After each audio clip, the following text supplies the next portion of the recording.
Lieutenant general Vipin Rawat ने देश के 27वें सेना प्रमुख का कमान संभाल लिया है। इससे पहले 1 सितंबर 2016 को इन्होंने उप सेना प्रमुख का पद संभाला था। यानी सेना प्रमुख बनने से 6 महीने पहले ही सरकार ने इन्हें उप सेना प्रमुख बना दिया था।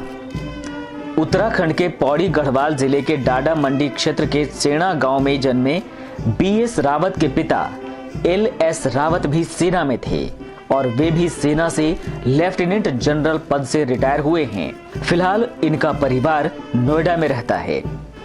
उत्तराखंड के निवासी army chief lieutenant general Vipin Rawat ने कश्मीर से कांगो तक अपनी सैन्य क्षमताओं का लोहा मनवाया है। रावत को आतंकवाद से लड़ने और युद्ध क्षेत्र में सेवा देने का 37 साल का अनुभव है। लेफ्टिनेंट जनरल विपिन रावत की 6 महीने पहले थल सेना के उप प्रमुख पद पर उनकी नियुक्ति उस समय हुई जब कश्मीर में अशांति का दौर चल रहा था। उन्होंने पाकिस्तान के साथ लगती नियंत्रण रेखा, चीन के साथ वास्तविक नियंत्रण रेखा और पूर्वोत्तर सीमा के कई सैन्य ऑपरेशन को बेहतरीन तरीके से अंजाम दिया। वे इस पद पर पहुंचने वाले उत्तराखंड के दूसरे अधिकारी हैं। इससे पहले उत्तराखंड को राज्य का दर्जा देने को लेकर चल रहे आंदोलन के दौरान general BC Joshi army chief बने थे। जनरल विपिन रावत की शुरुआती पढ़ाई देहरादून और शिमला में हुई। शिमला के सेंट एडवर्ड स्कूल में भी इन्होंने पढ़ाई की। इसके बाद वो इंडियन मिलिट्री अकादमी देहरादून चले गए, जहां उन्हें प्रतिष्ठित सोर्ड ऑफ ऑनर से पुरस्कृत किया गया। बहुत कम लोगों को पता है कि जनरल रावत ने 2011 में मेरठ के चौधरी चरण सिंह विश्वविद्यालय से PhD की डिग्री हासिल की है। उन्होंने मिलिट्री और मीडिया सामरिक अध्ययन विषय पर शोध भी किया है। देवी अहिल्या विश्वविद्यालय से रक्षा एवं प्रबंधन अध्ययन में इन्होंने MPhil की डिग्री हासिल की। इसके साथ ही इन्होंने मद्रास विश्वविद्यालय से स्ट्रेटेजिक और डिफेंस स्टडीज में भी MPhil किया है।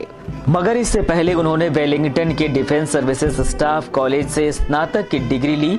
फिर इन्होंने फोर्ट लेवनवर्थ के हायर कमांड कोर्स से आगे की पढ़ाई पूरी की।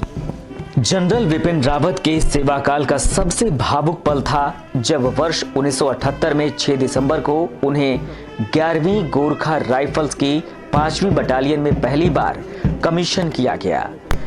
कभी उनके पिता लेफ्टिनेंट जनरल लच्छू सिंह रावत को भी इसी बटालियन में पहली बार कमीशन किया गया था।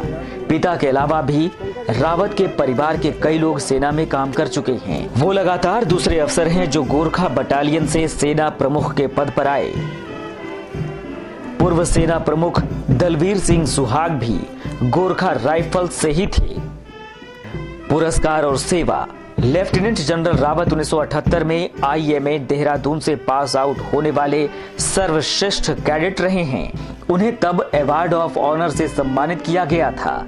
इसके बाद उन्हें अति विशिष्ट सेवा मेडल, युद्ध सेवा मेडल, सेना मेडल, विशिष्ट सेवा मेडल जैसे कई सम्मान से सम्मानित किया गया है।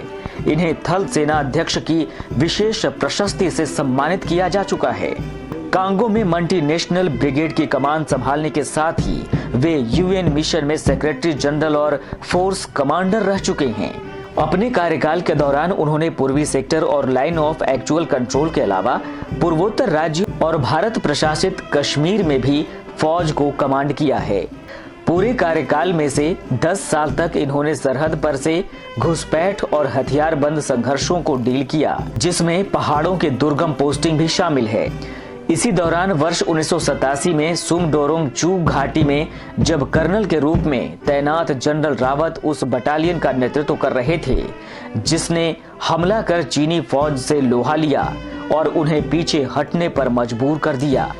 मणिपुर में वर्ष 2015 जून माह के दौरान जब नागा विद्रोहियों ने 18 सैनिकों की हत्या कर दी तो म्यांमार में भारतीय सेना ने सरहद पर कार्रवाई कर नागा विद्रोहियों के कई ठिकानों को नष्ट कर दिया था। सेना की उस विशेष टुकड़ी यानी 21 पारा की कमान भी जनरल रावत के हाथों में थी। रावत भारतीय सेना की दक्षिण कमान के जनरल अफसर कमांडिंग इन चीफ रह चुके हैं। देहरादून स्थित इंडियन मिलिट्री अकादमी में पढ़ाने के अलावा वो डेमोक्रेटिक रिपब्लिक ऑफ कांगो में बहुराष्ट्रीय ब्रिगेड के कमांडर भी रह चुके हैं। दक्षिण कमान की जीओसी की पोस्टिंग के बाद वे भारतीय सेना के उप प्रमुख के तौर पर नियुक्त किए गए। लेफ्टिनेंट जनरल रावत की जनवरी 1989 में सेना में मिजोरम में प्रथम नियुक्ति हुई। वे नेफा इलाके में तैनाती के दौरान बटालियन की अगुवाई कर चुके हैं। कांगो में संयुक्त राष्ट्र की पीस कीपिंग फोर्स की अगुवाई भी की है इन्होंने। 1 सितंबर 2016 को सेना के उप प्रमुख का पद संभाला और 31 दिसंबर 2016 को सेना प्रमुख का पद। सेना प्रमुख पद पर रावत की नियुक्ति को लेकर उस वक्त विवाद हो गया जब ये आरोप लगा कि उनकी नियुक्ति में 2 अधिकारियों की वरिष्ठता को नजरअंदाज कर दिया गया है, लेकिन सरकार की ओर से साफ किया गया कि रावत की नियुक्ति जम्मू कश्मीर में 19वें डिवीजन के कमांडिंग अधिकारी के रूप में उनके बेहतरीन रिकॉर्ड के आधार पर की गई है। विपिन रावत को सेना में हाई ऑल्टीट्यूड यानी ऊंचाई पर युद्ध लड़ने और काउंटर इंसर्जेंसी ऑपरेशन में एक्सपर्ट माना जाता है।